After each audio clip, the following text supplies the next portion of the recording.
Mahindra জিটো plus এখন লৈ আনিছোঁ, তাকো এখন ডিজেল গাড়ী, পেট্ৰল নহয় কিন্তু দাদা, ডিজেল গাড়ী পাবলৈ বহুত টান, ছেকেণ্ড হেণ্ড গাড়ী নাই। কি কাৰণে টান, কি কাৰণে এখন গাড়ী বেলেগতকৈ বেলেগ, ইয়াৰ এটাই কাৰণ আছে, ইয়াৰ মাইলেজ 32 কিলোমিটাৰ, 32.86 কোম্পানী ক্লেইম কৰে যে এখন মাইলেজ দিয়ে, কিন্তু মই কমাই দিছোঁ বাৰু, 30 কিলোমিটাৰে ধৰক বা 28 বুলিয়ে ধৰক, কমাই পিনে বাৰু কৈছোঁ, কিয়নো মাইলেজ টোটেলি ডিপেণ্ড কৰিব আপোনাৰ ড্ৰাইভাৰৰ ওপৰত, ড্ৰাইভাৰে কেনেকৈ চলায়। আৰু দামো বহুত কম, 3,80,000 টকা। এতিয়া বহুতে ক'ব মইতো গুগলত দেখিছিলোঁ 5 লাখ টকাত পায়, মিছা কথা। ডিলাৰত আমি খবৰ লৈছোঁ, তেওঁলোকে কাগজ দি পঠাইছে, কাগজ লৈ পিনে এখন গাড়ী দাম পৰে 7 লাখৰ ওপৰত। যদি বিশ্বাস নহয় আপোনালোকৰ ওচৰৰ পাজৰৰ ডিলাৰবোৰত যাওক, ঠিক আছে, আমি খবৰ লৈছোঁ। এখন ছেকেণ্ড হেণ্ড পাব 3,80,000 টকা, ফাইনেন্স পাব 80,000 পৰা 1 লাখ টকা ডাউন পে'মেণ্ট দিব লাগিব। এইখন হৈছে গাড়ীখন অলপমান মই কৈ দিওঁ, 38 Nm newton metre, 670 cc engine, 715 kilo ইয়াৰ মাইলেজ, 715 কিলো চাওক জিটো প্লাছ।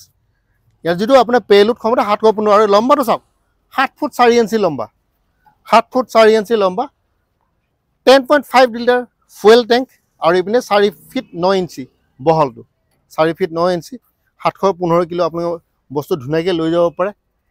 এইখন হৈছে গাড়ী Jeeto plus diesel, 670 cc engine, 4+1 manual transmission. এইখন আপোনাৰ চাওক, গাড়ীৰ ইণ্টেৰিয়ৰটো চাই লওক এবাৰ, সুন্দৰ গাড়ী, 2023 নৱেম্বৰৰ গাড়ী, মাত্ৰ 3,80,000 টকাত আমি দিম, 80,000 বা 1 লাখ টকা ডাউন পে'মেণ্ট দিব।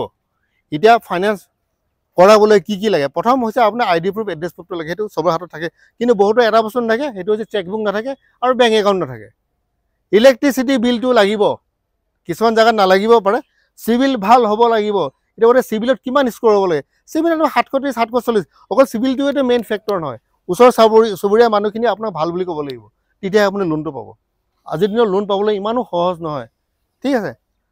বহুতে কয় সহজ বুলি, মই নকওঁ যে সহজ বুলি, বহুতখিনি বস্তু চোৱাৰ পিছত আপোনাৰ লোনটো দিয়ে। যি কি নহওক, এতিয়া মেইন কথাটো আৰু এবাৰ কৈ দিওঁ, জিটো প্লাছ ডিজেল মই বাৰে বাৰে কৈ থাকোঁ, কি কাৰণে ডিজেলত জিটো প্লাছত বহুতখিনি মাইলেজ পায়, 32 কিলোমিটাৰ মাইলেজ ধৰি ৰাখোঁ লিটাৰত, 715 কিলো বস্তু উঠাই লৈ যাব পাৰে, মাত্ৰ 3,80,000 টকাত।